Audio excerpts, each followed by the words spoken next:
Alright, what is up guys, and welcome back to another Zoids review. So we have another 2-for-1 special today with a bit of a theme to it. So the theme with this one is sort of Zoids based on animals where their combat efficiency is directly derived from how those animals excel in the wild. So what we have here is featuring from both the Helix Republic, the Barigator and the Bear Fighter. And I like these guys quite a bit. I think they're very charming. Both these kits I got from my friend Brad as he was selling a portion of his collection, and he got them from a local flea market where he lives. So they do have some construction flaws, and particularly the Bear Fighter here has quite a lot of nubs that I need to clean off with some clippers and dust these guys off quite a bit.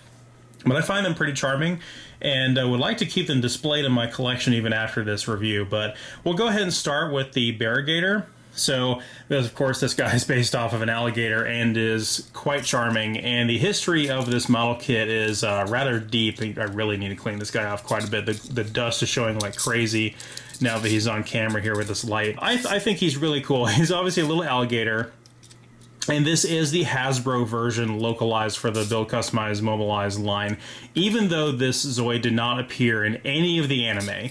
Nor did it appear in any of the video games. This is purely a battle story Zoid. And the battle story history behind it is sort of that this was a Helix Republic Zoid that was designed to replace some of the very, very, very, very, very early, like, Mechabonica era Zoids, like the Aqua Zoid and the other little ones like that. And it was primarily used for ambush tactics. So if you think about how an alligator or a crocodile is a successful hunter in the wild, it's usually keeping itself submerged below somewhat shallow water and then, you know, going in for the kill with its powerful jaws. Much was the same case with the Barigator. So one of the cool things about it is the fact that it's so low profile. It has some of the lowest profile of any Zoid out there, really, and so it's able to hide in lots of different types of terrain, under brush, in swampland, maybe even under sand in desert terrain. It's able to conceal itself quite well. It also has a decent amount of weapons for its size, too. It's got 2 regular anti-Zoid cannons and 2 sets of missiles on the back as well. It, of course, does have a powerful set of jaws. Now, one thing that's interesting about the jaws here, you'll see on the model kit, they actually made this cannon with the battle story. So the way the cockpit works is, as you can see here, the pilot sits in the lower jaw. So if the jaw is open, the pilot is exposed. That apparently is canon. I don't know why they didn't just write that off as, oh, this was just a design drawback of the model kit. But yeah, it's apparently canon. So what could happen apparently is if the jaws are open, the pilot could potentially be completely exposed to small arms fire, or even when the Barigator itself is chomping down on a weaker Zoid, there could be potential risk to the pilot itself, which made it a really inefficient design.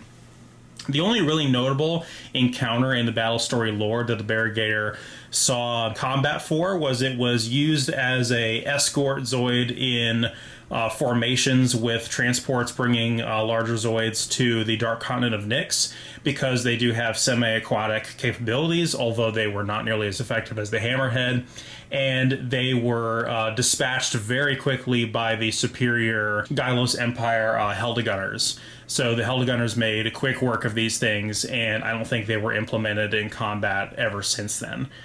And as I noted before, there was no other real media appearances of this guy, not any of the video games, not any of the anime, which is kind of a shame. As far as the history of this model kit goes, it's actually pretty deep. I'm pretty sure the original OJR version has the same color scheme as the NJR version, which also has the same color scheme as this Hasbro version, but the OER European version has this nice dark gray blue color that is very appealing. And then we have the RoboStrux version, which was simply called Chomps with a Z, which I think is hilarious and very fitting for the 80s and American media. So that one has a different green as the primary color and like a weird tan color as the accent color, and it doesn't look bad, but it's definitely not my preference compared to this one and the OER version. And then finally there's the Technozoids version released in the 90s, which is just called Armored Gator. Like, that's literally all that it's called. and it's quite ugly. It has this awful orange accent color, and I do not like the look of that one at all. I think it is hideous. But that pretty much does it for the Barigator. I really like this guy quite a bit, and I think it was pretty cool to kind of read up on him a little bit. The way that the model kit is designed, like I said, you do have that mouth drawback there, but he looks pretty cool with his jaw open. Everything is molded very nicely. His cockpit is almost exactly the same as on Zoids, like the Terra Striker and everything like that. He's got cool little missiles on the back, and his scales look pretty, you know, authentic to how the anatomy of an actual alligator looks. Just took some dust off of him there. The way his guns are mounted onto his shoulders as well means when his front legs move, the cannons kind of move up and down as well. This motor feels really loose too. This actual wind-up crank for the motor feels like it doesn't actually grip the motor very well at all. So that's unfortunate, but you can kind of see what I'm talking about there, where his head moves side to side and the cannons move up and down as he moves his legs. So there's not any articulation, any other point in the legs. It's just the shoulders that move, and that's really about it. Now, as for the Bear Fighter, this guy's actually pretty interesting, and it's quite surprising to me that he wasn't more prolific throughout the history of the Heroic Republic or the battle story, because talk about just a really cool design. And I know a lot of people that have told me that as far as the wind-up Zoids that made it over here to the States in the Hasbro line, that this is one of their favorites. And I can definitely see why. It was one that I always looked at and always kind of caught my eye in the catalogs that would come with the model kits, and he actually has like two modes where he can stand on his front legs like this, or he can stand up on his hind legs as well. And I think there's a way to adjust his hind legs to where his feet will be flat, but I haven't quite figured that out yet. As far as the battle story lore goes, I mean, this guy is very heavily armed. He has this twin-barrel electricity cannon on his back here, and he has this 6-shot missile launcher on his chest here. When he rears up like that, he can fire that. And he also has all the fighting capability of a bear, which you would imagine would be very powerful with the strong claws and the jaw and just the raw muscle strength and everything. You'd think this guy would be quite formidable, and turns out it is for the most part, but in terms of size and scale, this guy kind of sits comfortably right in the middle ground between the Command Wolf and the Shield Liger. And they made this actually quite literal when they implemented the Bear Fighter Mark II, which, much like the Command Wolf and Shield Liger, has the same color scheme. The white with the blue and the gold accents, which just looks incredible. And I love the way the Bear Fighter Mark II looks, and I love the way that those squadrons look alongside each other with the Command Wolf and the Shield Liger Mark II as well. And I think that it works perfectly as sort of this in-between phase, not just in terms of size and firepower, but also even with the clear canopy cockpit as well. I think just thematically with the shape of everything, they look like they belong together, and I thought that was just such a cool thing they did. I remember from the very first time I saw the Bear Fighter, I thought that, and then to see that that's actually what they did, I thought was just a really cool decision.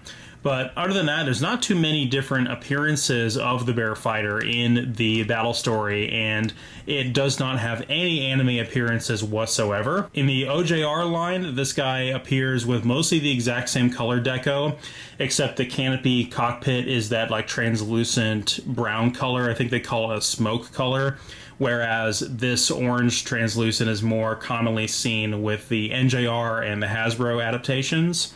This guy didn't make it to the European line until Zoids 2, in which case he was colored in this bright metallic green, which is not the most flattering thing in the world. It's honestly kind of ugly. But interestingly enough, this guy did not have any North American releases until the Hasbro version. There was no Robo-Strux or Techno Zoids version of the Bear Fighter at all. It was pretty much just the original version, the Mark II, the Zoids 2 in Europe, and then this one, and that was literally it. But yeah, I think this guy is really cool. And like most of the Hasbro wind-up Zoids, doesn't have a huge, secondhand market value that it goes for, so it should be pretty easy to find if you're looking for one. And let me see if I can actually play around with the motor. I don't think I've actually used the motorized function on this guy at all. Again, with these two and with the two I reviewed previously, I unfortunately cannot speak to their build complexity or anything like that because I wasn't the one that built them. And I do need to go through and, like I said, clean this guy really good and clip off all these awful nubs because they are all over the place. So, oh dear, I do not hear anything moving.